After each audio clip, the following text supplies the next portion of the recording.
All right. Our final speaker in tonight's debate is Douglas Murray. He is a journalist and author and is the founder of the Center for Cohesion and the associate editor of The Spectator. Douglas.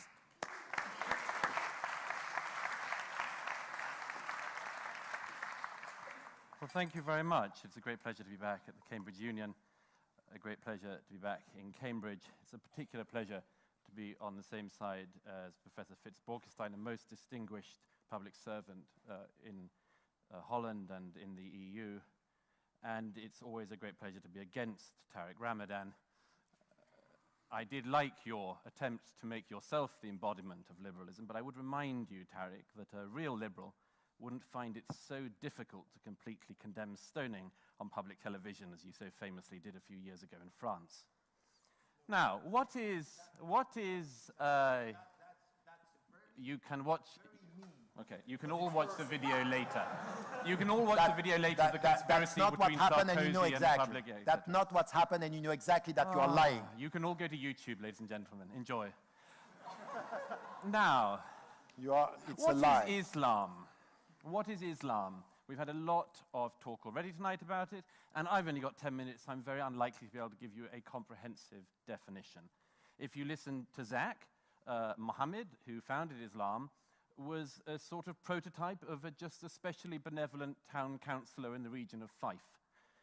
If you listened to him, you would get the impression that it was a pure arrangement of a few minimal issues of governance and so on. Now that isn't the case.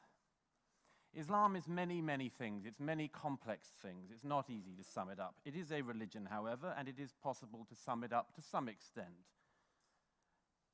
My own favorite definition is that there are, in essence, three Islams. There is the Islam of the origins, that is the texts, the Quran and the Hadith, the sayings, and indeed the early lives of Muhammad. There is the second Islam, the way in which that has been extrapolated out over the centuries in the body of law known as the Sharia. And there is a third Islam that we often mean when we talk about Islam, which is what do Muslims believe? How do Muslims live?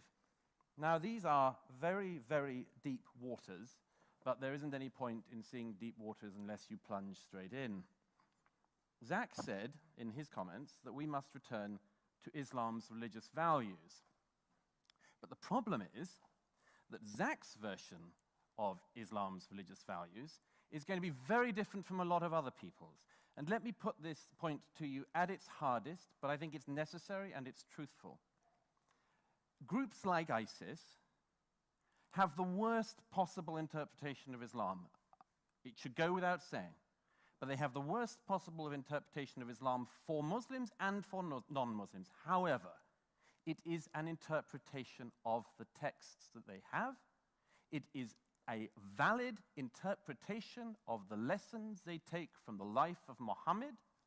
It is a possible interpretation of the texts and traditions they have in front of them. I'm afraid, ladies and gentlemen, that Muhammad was not Buddha. He did not live his life as Buddha. The world would be a lot more peaceable if he did, but it wasn't the case. I know that Shabir said in his comments that he doesn't want us to get into comparisons with other religions, but it might just be necessary. Consider the history of Islam, of Christianity, ladies and gentlemen. The history of Christianity, goodness knows, has been bloody. Would it have been more bloody or less bloody if on even one occasion, when one of Jesus' disciples comes to him and says, how many times should I forgive my brother? 7 times, 70 times 7. If instead of saying, forgive him endlessly, which is what Jesus ends up saying, he'd have said, chop off his head. What would have happened to the history of Christianity if even on one occasion, when a woman is brought to Jesus, found in adultery, instead of saying, he who is without sin casts the first stone, said, stone her?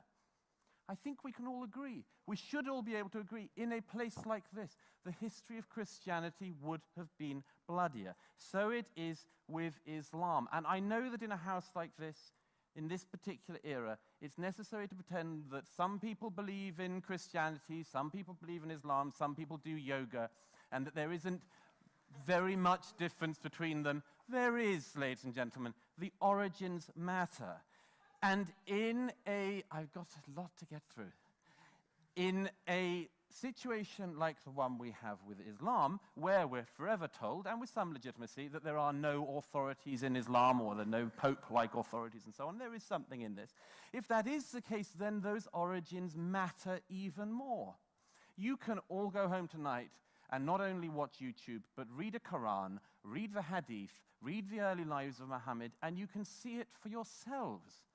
Now, that is a conversation we should be able to have, and we should be having. And there should not be this denialism. There should not be this pretense that the texts and the origins and the life of Muhammad are not a problem. They're a huge problem, ladies and gentlemen, I can tell you. Now, God, another person who assumes that this side has done no reading.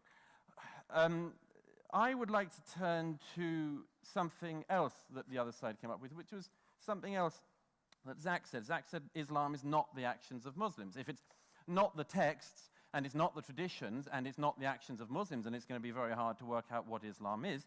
But let me tell you some facts that should interest this House about what Muslims think. And I'm not going to go to Saudi Arabia. I don't need to go to Saudi Arabia. I don't need to go to the Gulf states. I don't need to go to Iran. I'll just use the opinions of Muslims in Britain. So here we go. Here's one. It's generally agreed that the modern liberal state includes the right of sexual minorities to live their lives and find love as they wish. A Gallup poll carried out here in the UK in 2009 found that 0% of British Muslims think that homosexuality is acceptable. 0. An ICM poll carried out last year found that 52% of British Muslims think that homosexuality should be made illegal. 52% of British Muslims last year. A YouGov poll from 2015 found that, nationwide in Britain, about 16% of the population think that homosexuality is morally wrong, but that raised to 29% in London. Why would that be? I leave you to ponder. Free speech is also, I think, widely agreed, certainly in Professor Borkstein's country, to be an important element in liberalism. So let's consider that one. Channel 4, in 2006, another notorious right-wing conspiracy, Channel 4.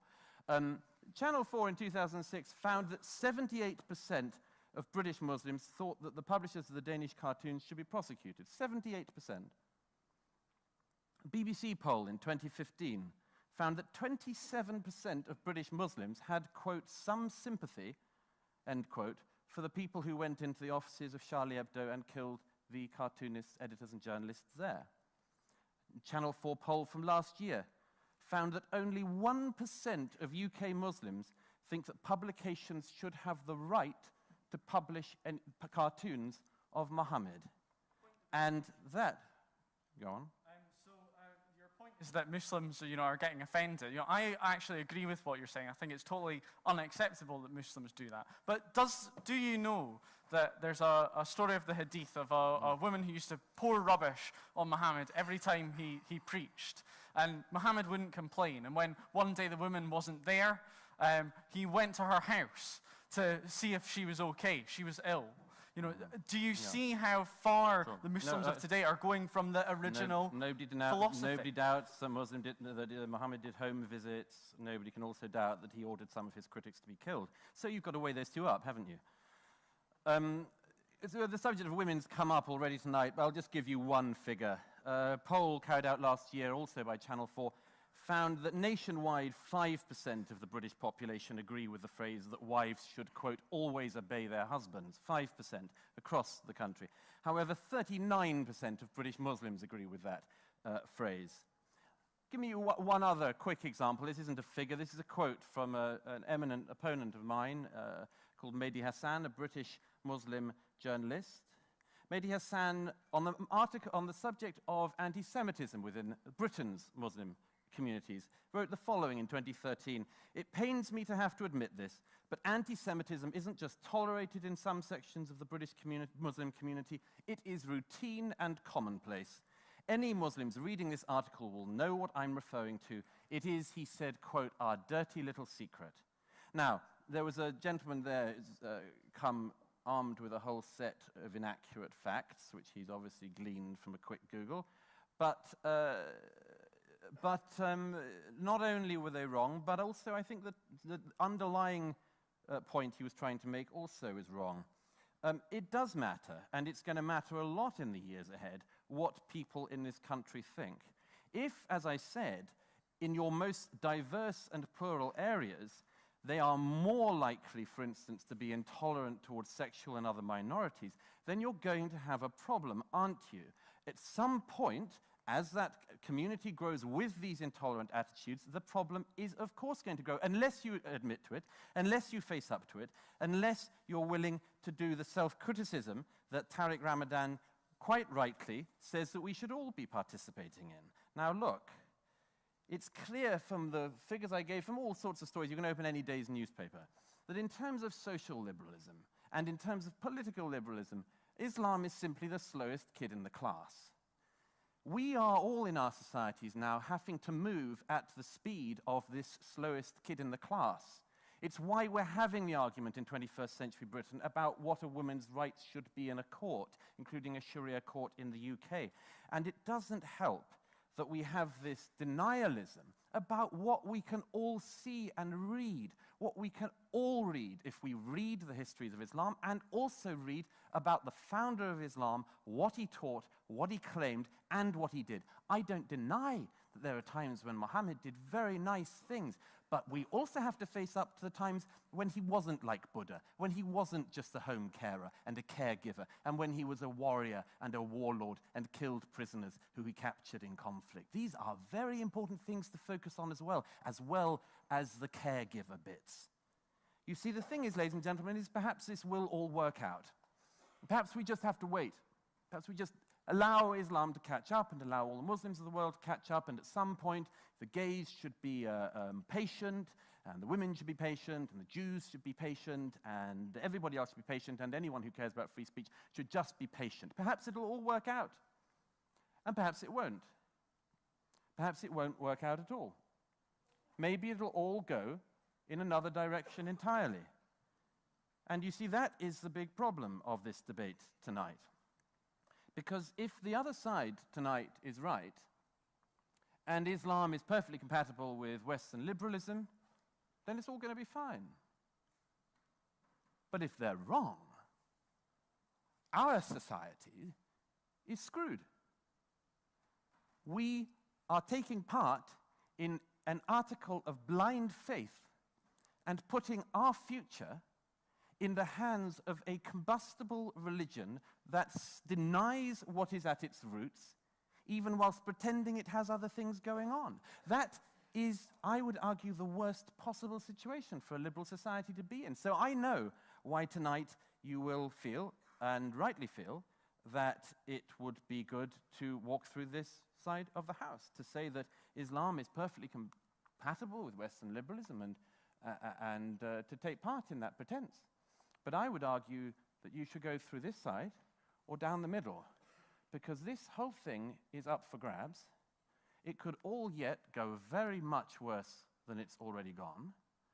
And the one thing that we can say with certainty is that if we avoid all the difficult parts of this argument and fall for the kumbaya version of Islam rather than looking at it ourselves, then the future of Islam, of Muslims, of British Muslims, European Muslims, and of those of us who are not Muslim is going to go very badly wrong indeed in the years ahead. So thank you.